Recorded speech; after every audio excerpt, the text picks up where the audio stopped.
قبل 100 عام كان الناس في حالة صحية جيدة، ومنذ ذلك الحين وفي كل عام يزيد وزنهم أكثر فأكثر.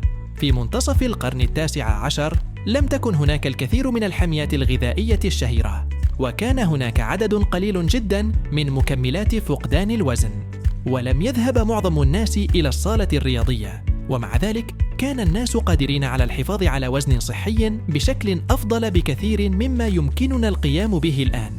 وعلى الرغم من حقيقة أننا قد حددنا السمنة كوباء، ونحن الآن لدينا أخصائيي تغذية ومدربين وأطباء يعملون بجد أكثر من أي وقت مضى للعثور على ما يعرف بعلاج السمنة، وبينما نبحث جميعا عن حل ثوري جديد، فإن الحقيقة المتبقية هي أن الناس قبل قرن فقط كانوا يأكلون بكميات أقل. وعندما أقول أقل أعني أقل من حيث السعرات الحرارية لا الطعام. اليوم يأكل الناس الطعام الحقيقي بشكل أقل، ومع ذلك نحن نتناول مزيداً من السعرات الحرارية ونشعر بالجوع أكثر من أي وقت مضى.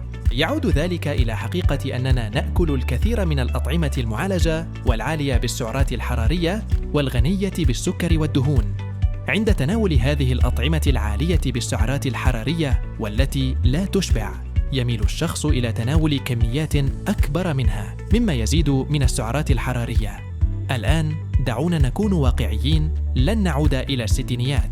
أنت أيضاً لن تنسى طعم الحلويات أو الشيبس أو الآيس كريم، ومع ذلك هناك نصيحة واحدة قوية جداً يمكن أن تساعدك على تناول سعرات حرارية قليلة ودون قيود، وهذا في النهاية يجعل فقدان الوزن وحرق الدهون أسهل وأكثر استدامة. أتحدث عن استراتيجية تخطيط الوجبات. بغض النظر عما تفعل، ستواجه الجوع كل يوم، لأن جسمك يخبرك أنه حان وقت تناول الطعام.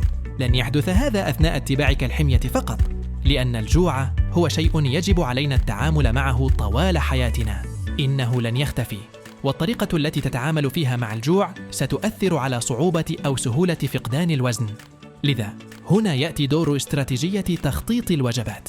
إنها تمنحنا ميزة تناول المزيد من الأطعمة الكاملة ذات السعرات الحرارية المنخفضة كما كنا نتناول في الماضي عندما كان الناس أكثر نحافة، ويساعدك على تجنب الأطعمة المعالجة ذات السعرات الحرارية العالية التي تجعلنا أكثر سمنة. فكيف تعمل استراتيجية تخطيط الوجبات؟ ما عليك سوى تناول بعض الأطعمة الكاملة المشبعة أو المشروبات قبل تناول ما تشتهي. عن طريق تناول المزيد من الطعام الحقيقي سنتناول سعرات حرارية أقل، وهناك العديد من الأطعمة التي يمكنك استخدامها للتخطيط لوجباتك، ولكنني قمت بتضييق القائمة إلى أفضل 5 فئات: الخضروات، البروتين، الكربوهيدرات ذات الألياف العالية، الحساء والماء. ولكن أولاً، أعلم أن العديد منكم ربما سيتجاوزون هذه النصيحة بشكل كامل ويرجعون إلى حساب السعرات الحرارية أو تجنب الكربوهيدرات، لأنكم لا تدركون مدى قوة هذه النصيحة. لذا لتوضيح قوة استراتيجية تخطيط الوجبات، دعونا نقول أنه في كل مرة تشعر بالجوع ستتناول ما تشتهي أولاً، ثم تأكل وجبة صحية، ثم في وقت لاحق تشعر بالجوع مرة أخرى عند الغداء.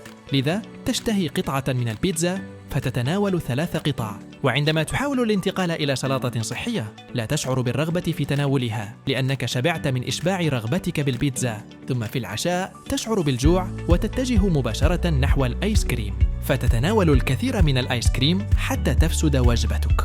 تخيل كم ستكون السعرات الحرارية الإضافية التي ستتناولها يومياً في كل مرة تشعر بالجوع.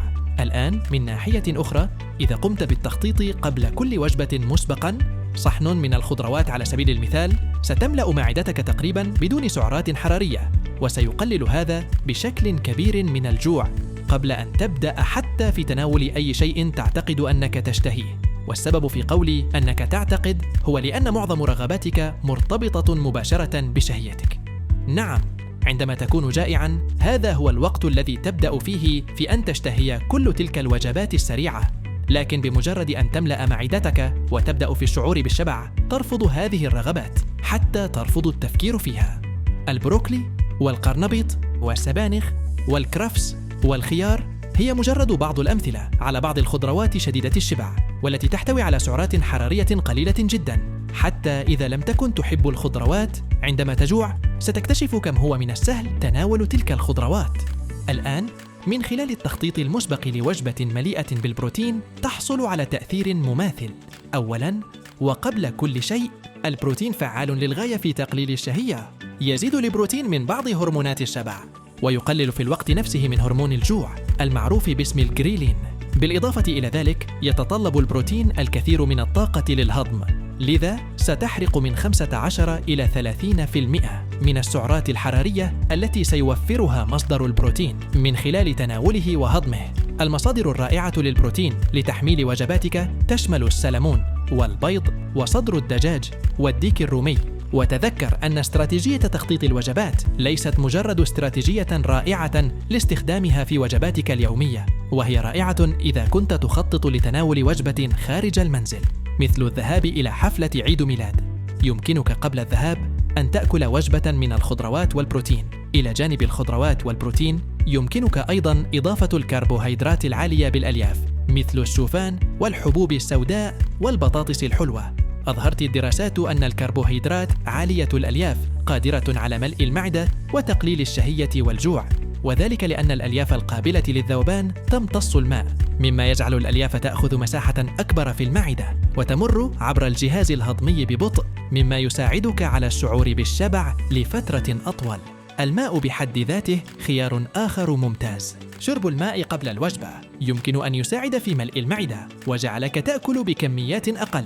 المشروبات الخالية من السعرات مثل المياه الغازية والشاي والقهوة يمكن أن تساعد أيضاً بنفس الطريقة، ولكن هناك شيء واحد سأذكره، وهو أن السوائل وحدها ستمر عبر الجهاز الهضمي بسرعة تقريباً.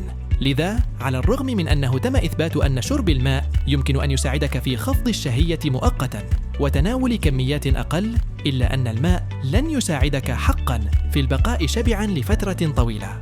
ولذلك تريد أن تشرب الماء إلى جانب شيء مثل الخضروات أو البروتين، وهذا هو السبب في وجود الحساء على القائمة كواحد من أفضل الأطعمة لاستراتيجية تخطيط الوجبات.